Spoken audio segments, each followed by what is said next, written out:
ज्या दिवशी ही घटना घडली त्या दिवसापासून राज्याचे मुख्यमंत्री, दोन्ही उपमुख्यमंत्री आम्ही सगळ्यांनीच ठरवलेलं होतं कुणालाही त्या हायगाई करायची नाही। जे दोषी असतील, जे कोणी त्याच्याशी संबंधित असतील, कुणीही असलं तरी त्यांच्यावर कारवाई करायची आणि त्या दिवसापासून ह्या गोष्टीला सुरुवात झालेली आहे।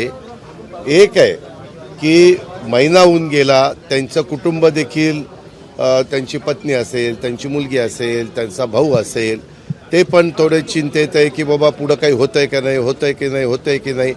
वास्तविक यंत्रणा पोलीस यंत्रणा पोलिसांचं काम करते, CID मार्फत करते, SIT मार्फत करते, अशा या सगळ्या गोष्टी तिथं चालू आहेत।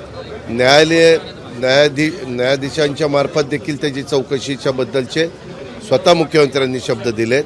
आम्ही सगळ्यांनी तिथं अशी भूमिका घेतली, जे कोणी दोषी असतील त्यांना अजिबात त्याच्यामध्ये थारा द्यायचा नाही, कारण ही निगरूण हत्या ही शिवशाहू फुले आंबेडकरांच्या महाराष्ट्रामध्ये कुणीच खपून घेणार नाही आणि त्याच्यामुळं कुणीही दोषी असेल तर त्यांचे धागेदोरे चौकशीमध्ये मिळाले तर त्यांच्यावर ॲक्शन घेतली जाणार आहे। हे स्वतः एकनाथराव शिंदेंनी पण काल का परवा साताऱ्यामध्ये सांगितलं। ज्यावेळेस पत्रकार मित्र तुम्ही आम्हाला वेगवेगळ्या ठिकाणी प्रश्न विचारता तेव्हा मी पण सांगितलं आहे आणि राज्याच्या प्रमुखांनी पण सांगितलेलं आहे। खरोखरीच ही घटना अतिशय निगरूण आणि माणुसकीला काळीमा फासणारी अशा प्रकारची आहे।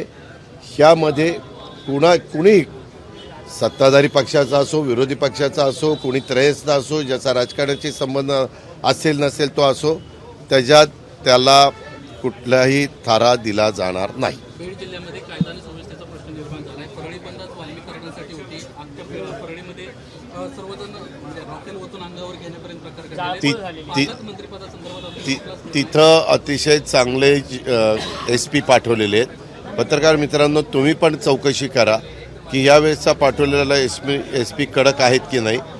त्यांना पूर्णपणे कुठलाही राजकीय हस्तक्षेप होऊ न देता तुम्ही कायदा सुव्यवस्था ही नीटपणे राखायची अशा पूर्ण सूचना त्यांना दिलेल्या आहेत, पूर्ण अधिकार दिलेला आहे। पालकमंत्री पदाची जबाबदारी घेणार का बीडची? कारण ज्या राज्यामध्ये पालकमंत्रीपद, मंत्रीपद, डिपार्टमेंट वाटप हा सगळा अधिकार जो राज्याचा मुख्यमंत्री असतो त्यांचा असतो।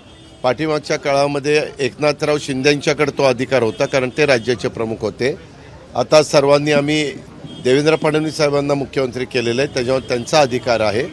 त्यांनी थोडंसं एक गोष्ट खरी आहे, निवडणुका झाल्यानंतर निकाल लागल्यानंतर मंत्रिमंडळ असे होतं, आता यायला काही वेळ लागला, त्याच्यानंतर खातेवाटप व्हायला वेळ लागला आणि आता तुमच्या ह्याचा पालकमंत्रीपदाचा, परंतु आज काहीतरी पानिपतला गेलेले आहेत मुख्यमंत्री।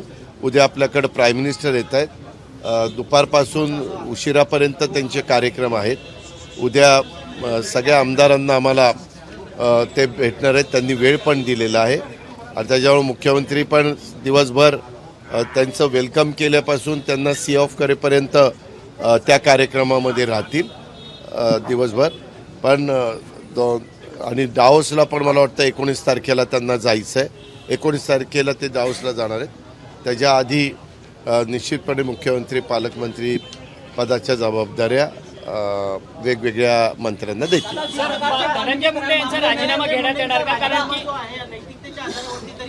जे कोणी दोषी असेल त्यांच्यावर कारवाई करा असं मुख्यमंत्र्यांना सांगितलेलं आणि मुख्यमंत्री त्या पद्धतीनं दोषींवर कारवाई करतात।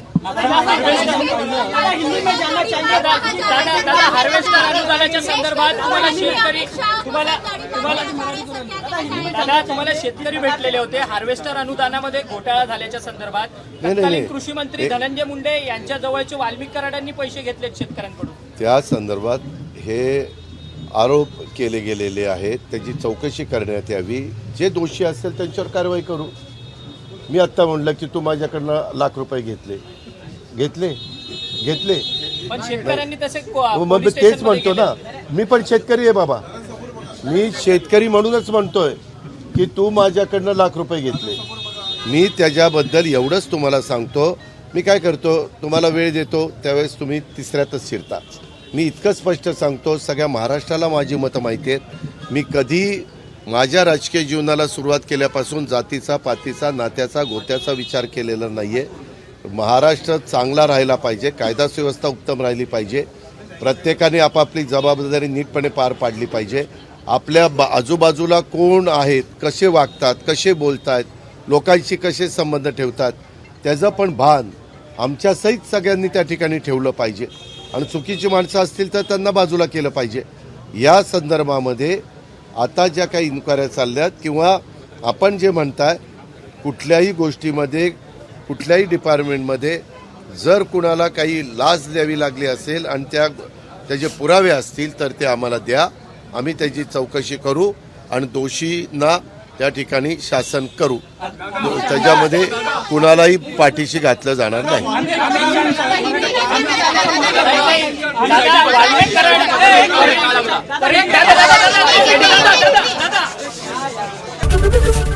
एबीपी माझा, उघडा डोळे बघा नीट.